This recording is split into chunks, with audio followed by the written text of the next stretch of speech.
Mix na natin ang ating kamatis. Sunod na natin ang ating pork strips. Ayan.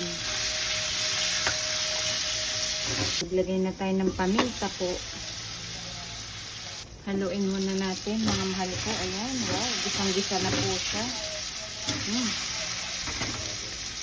At ilagay na natin itong ating kalahati na pork cubes po. Ayan po.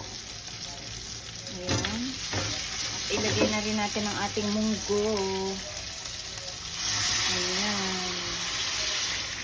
Ang ating munggong napakuluan na. Lagay tayo ng kaunting patis, mga mahal ko. Kunti lang. Mamaya na tayo maglagyan natin ng suka para maiwasan ang pagkapanis. Ayan. Check na natin mga mahal ko. Kung ano na ba ang status niya. Tikman muna natin. Yan, timplahan na natin tong ating salad. Paminta. Kunting asin. Ay, naku. At olive oil. Ayan. At lagyan natin ng lemon. I-mix na natin siya mga mahal ko. Ganito lang. Lemon, paminta, asin, at olive oil.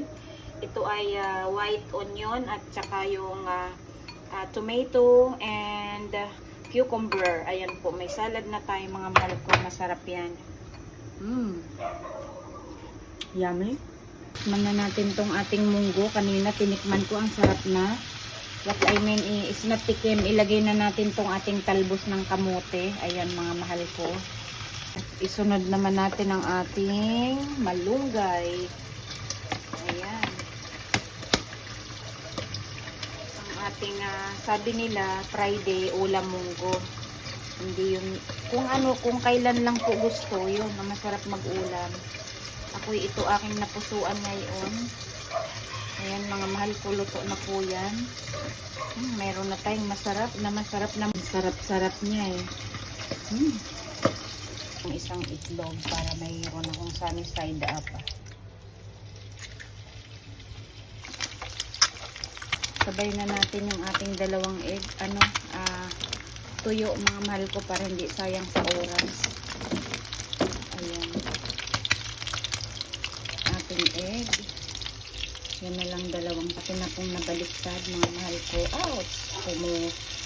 Ayan na po ang ating munggo mga mahal ko. At ang ating salad na pipino, white onion and cucumber with salt and pepper and olive oil. Ayan ang ating pork strips at meron tayong one na egg na sunny side up at dalawang tuyo. Meron tayong kape at ang ating rice.